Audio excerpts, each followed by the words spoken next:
How would you describe the mood of the players this week? I think we're determined. We're determined to try to turn things around. We're gonna give it everything we got. One of the things that came up this week is my partner, he's not here today, but he was asking guys, like, have you ever been a part of like a 5-game losing streak? What's your experience in terms of ever having to come out of a situation like that? In my experience in the NFL, I haven't experienced too much of that. I did go to Vanderbilt, so I had some exposure to it. But regardless, you just got to keep a level head. You got to focus on what's important.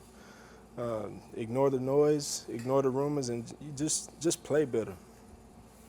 How do you ignore the noise? Ignore it.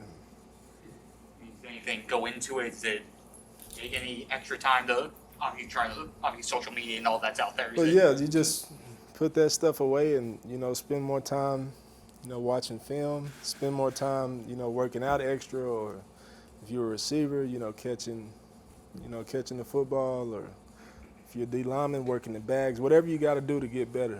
Just occupy your time with that instead of everything else. What do the coaching staff tell you guys? I asked Flores about that. What specifically are those conversations like? Do they help you with all this noise, all the rumors going on? I can't speak for them, but I can say that as a team we are determined to turn things around. When you have this pressure that builds, because that's what happens when you start losing and the losses add up. Mm-hmm. How is a locker room, not coaches, but how is a locker room, do you check in with one another to make sure that everybody is focusing and headed in the right direction? We just kind of get together and we talk, about things. It's no different than, if you're, I guess, married. I've never been married, but my parents have for a long time. And when you have problems, you talk about things, and you fix them. If you want things to go the right way. So that's kind of how I look at it. Adam, I haven't watched Falcons film, but I read a story about how Cordarrelle Patterson has made the transition from receiver returner to running back. Mm-hmm. I didn't know that, and I think of him as like this explosive receiver.